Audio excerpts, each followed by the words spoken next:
In the last 6 months of my life, I have had more progress towards my goals and self-development than every year before combined. I've amassed thousands of followers on TikTok. I've created an avenue that will bring me financial freedom. I've built a body that I am extremely proud of. But most importantly, I've developed my mind from a state of immaturity and fear into one of confidence and power. In this series, I'm going to go in depth with the topics that have helped me have so much growth recently. I'm going to go into the mindset changes that you must make and the things that are limiting your potential that you do not see. I will tell you the exact steps that I have taken and the things that I am continuing to do on a daily basis to create the life of my dreams. I feel like it is my responsibility to leave a positive impact and help as many people as I can. For weeks, I told myself that I wasn't able to make this video. I wasn't successful enough. I wasn't important and I didn't have the achievements. But I realized something. My biggest weaknesses are the exact reason why I must do this. My goal with these videos is to be as authentic as possible. I want to bring you true value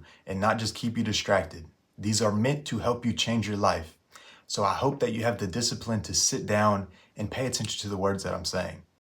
The first thing we need to understand to change our life is fear. What is it? How do we overcome it? Where does it come from? We got to understand all this. Fear is in everything.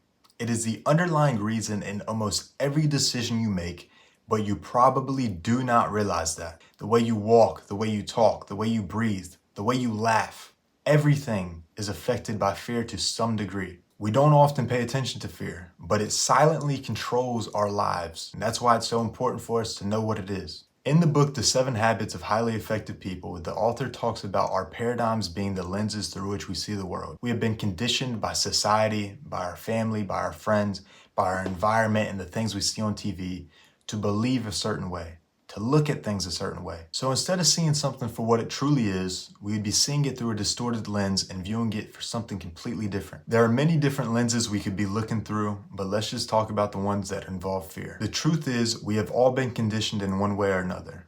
And within that condition, we have been taught to be fearful. Notice I said taught. It comes from our childhood.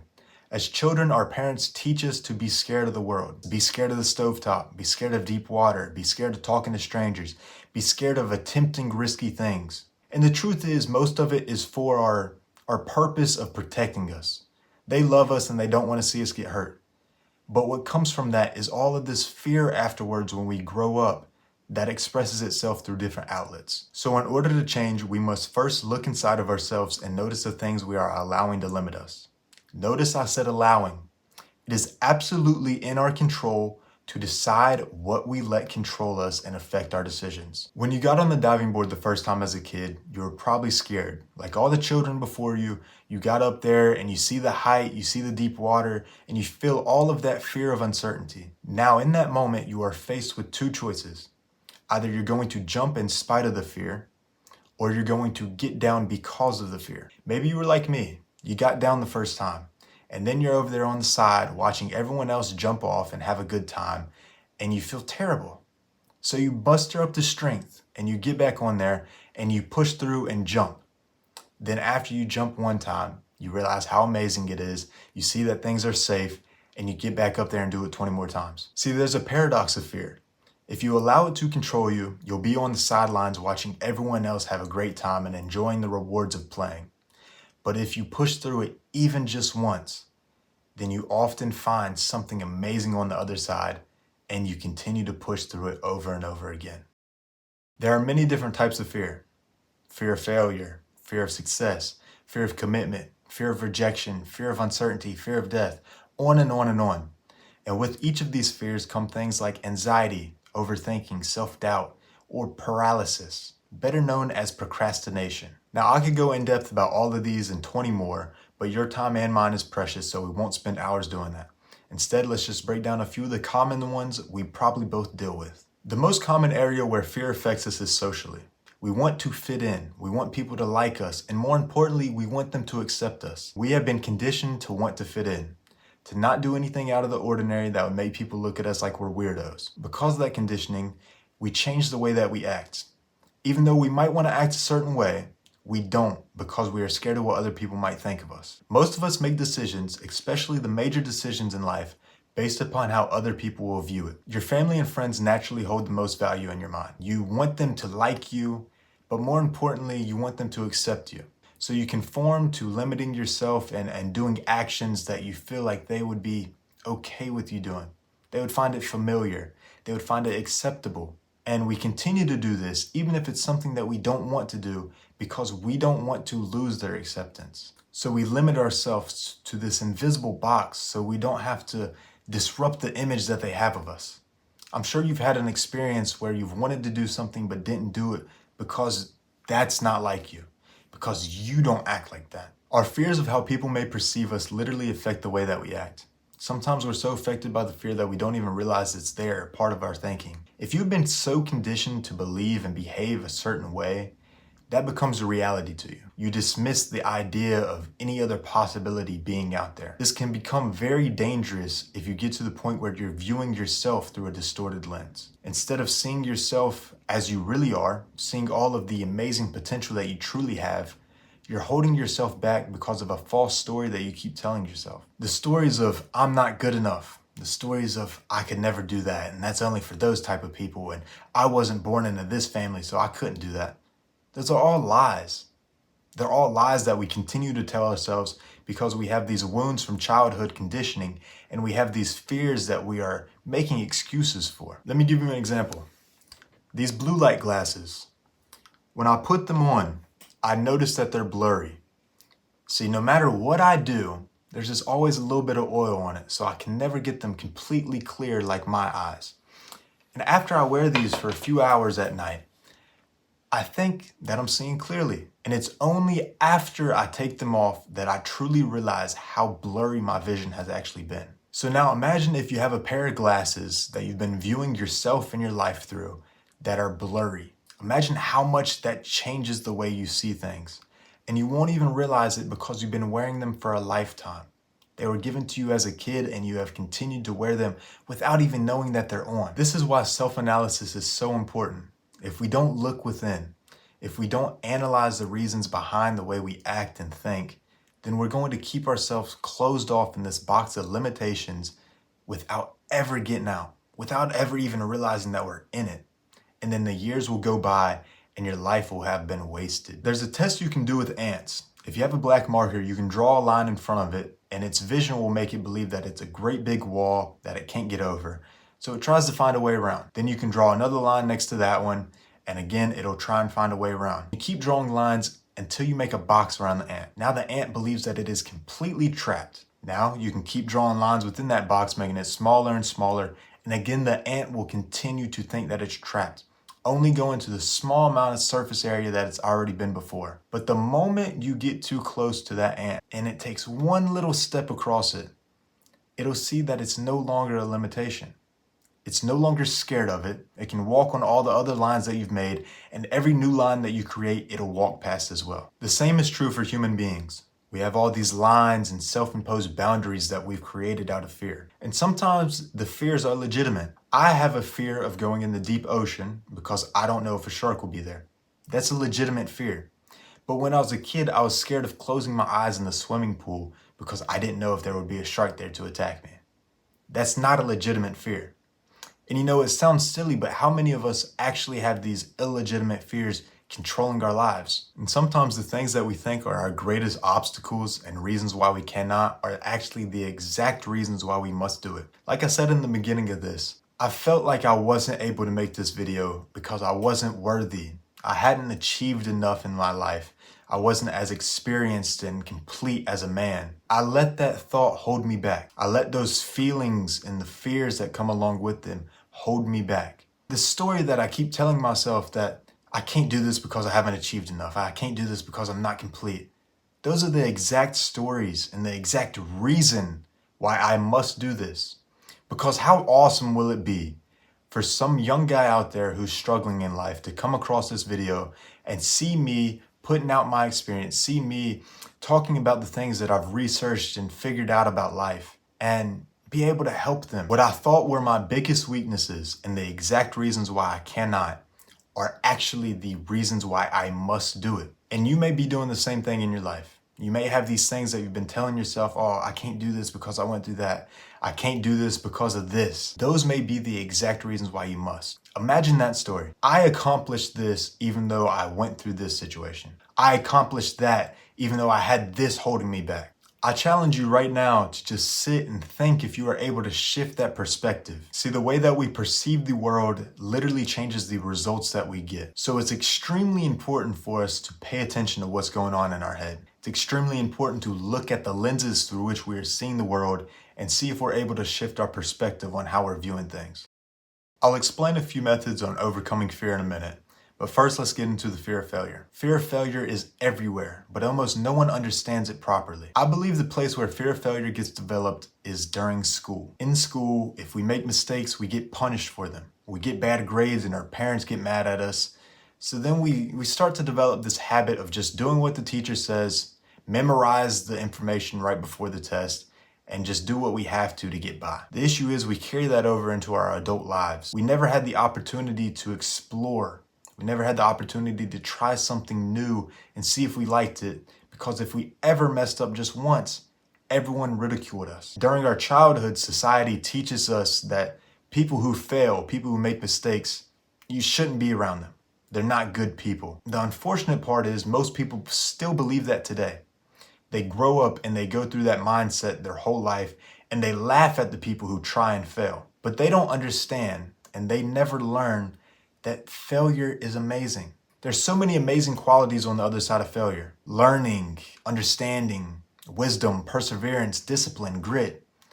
All of these amazing qualities are right on the other side of failure. I heard this quote the other day that really rang true. I don't think people are afraid of failure. They are afraid of other people seeing them fail. When you're alone doing something that nobody's ever going to see, you don't care how many times it takes you to do it. You don't care about all the mistakes that you make. You just keep doing it until you get it done. But the second that you think about doing something with other people watching you, that's when you freeze up. The challenge is no longer in doing the action and getting the result. The challenge is doing the action and having other people see you and mess up. But when you know your family, your friends, people you went to high school with, even random strangers will all see your attempt and know if you fail or make a mistake or fall short, that's when you get scared. That's when you start holding yourself back to the point where you don't even attempt. Fear of failure is a root cause of procrastination. We tell ourselves that we're not ready. We need to learn more. It's not the right time. But those are all lies we say to avoid the truth. Chris Williamson explains this really well. He says, if I try and fail, everyone will see. So if I never try at all, failure is private, deniable, and safe. Because if you never try, then you don't have to have the embarrassment of everyone asking you, how did it go? You don't have to have the embarrassment of everyone seeing you mess up. So how can we overcome this social fear of failure? I believe it's a mindset shift. We need to erase the idea that mistakes are a bad thing. Instead of looking at mistakes as things we must avoid, we need to condition ourselves to see them as a necessary step in progress. They're not something that we shy away from. They are something we need to have. We encourage failure because we must experience some form of it in order to grow. If you go to the gym, you understand this. You know that you have to push yourself and push your limits to build muscle and gain strength. Every other area of life works the exact same way. We have to make mistakes or fail so we can learn and be better prepared for the next step in our journey. In day trading, we know that losing is a part of the game.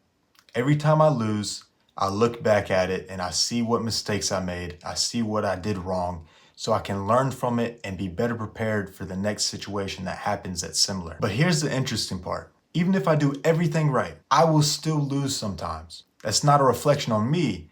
That's called probability. See, sometimes even if you do everything correct, you will still lose. The mistake most people make, though, is they let one or two losses define them and they quit. Understand that losses are a part of the game. It doesn't matter what game you're in or how flawless you play. Sometimes you lose. True power comes from realizing that it's okay to take a loss today because there are a whole lot of wins coming in the future. Now that we've talked about fear of failure and have better insight on it, I want to talk about something unique you've probably not heard of before that I'm personally dealing with right now. The fear of success, or a more fitting name, I like to call it fear of responsibility. The fear of success is not about being scared to reach a destination or a goal you set for yourself, but being scared that once you're there, you won't be good enough. You won't be able to handle the responsibility that comes along with it, and you'll crash and burn. Because we are scared we won't be good enough, we self-sabotage ourselves so that we never even get to the destination to find out. We begin to purposefully do things or not do things that will hold us back and hurt our chances of reaching our goal, because we don't want to find out if we would be crushed by that pressure when we achieve it. When I was 18, I started a real estate photography business. And when I did that, I would send out hundreds of emails, and I had no problem doing that. But when someone would respond to me, I got super anxious. I honestly got to the point where I was hoping no one would respond, or I was hoping when these people did respond that they would end up saying that they didn't want my services. And that's because I couldn't handle that pressure of people depending on me. I was scared of that responsibility. So I started to self-sabotage myself. And I ended up just quitting the business altogether because I couldn't handle that pressure. In making these videos right now, I'm dealing with that same fear of success that I dealt with in photography. I'm scared that these videos will do well and I'll have people depending on me and I won't be able to perform to meet the expectations. But just recently, I really thought about it and I analyzed myself, and I had to come to terms that my purpose is more meaningful. The impact that I'm trying to leave on the world and the value I'm trying to give to people matters more than any fears that I feel. It matters more than the fear of rejection of these not doing well. It matters more than the fear of embarrassment when my family sees it and would laugh at me. It matters more than this fear of responsibility that I won't be able to meet the expectations and the pressures for when I get there. From my experience, that's what you have to tell yourself. You're gonna say that I'm going to push through this and do it even if I'm not ready, even if I'm scared, even if I think that I won't be good enough. Because if you don't, you will never achieve anything important in life. To overcome this fear and self-doubt, we have to look at life and our goals like it's a video game. When you get into a new game, you don't instantly go to a level 100 boss while you're a level 1 player. You know that you need to get experience. You need to go through and level up your stats, build your character, get new resources. You actually play the game.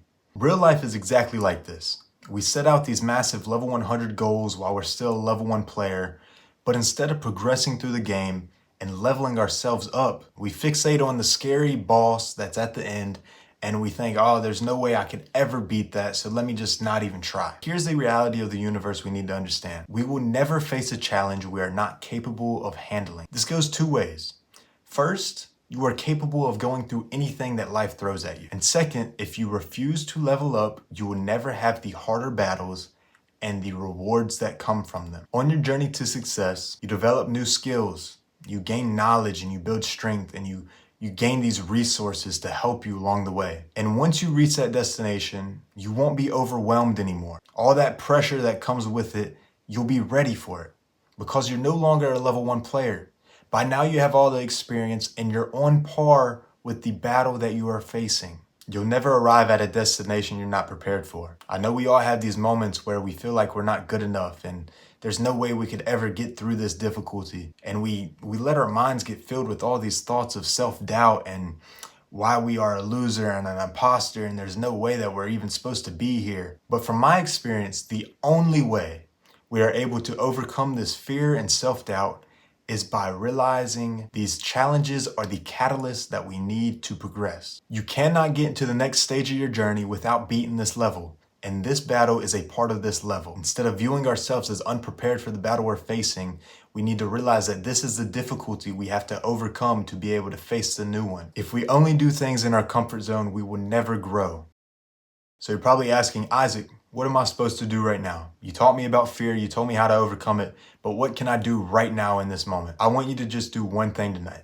Sit alone with your thoughts and ask yourself this one question. What am I avoiding because I am scared? You don't have to get super uptight about it if you don't want. I just want you to pay attention to the thoughts that you're having and how you feel about the answers that you're getting. Our goal with this is not to change everything about ourselves in one night. It's simply to get the ball rolling. We want to start recognizing some of the fears that we have and some of the limitations that we've put ourselves through. And in the following days and weeks, we'll be able to work on everything else and really make positive change. If you have made it this far, I want you to know I am proud of you. Truly, I am proud of you. I know life is hard. I know sometimes it seems like there is no end, but I promise you a better day is coming. Just keep on putting in the small efforts, take baby steps each day, and I guarantee they will stack together and create something that you are truly happy and proud of.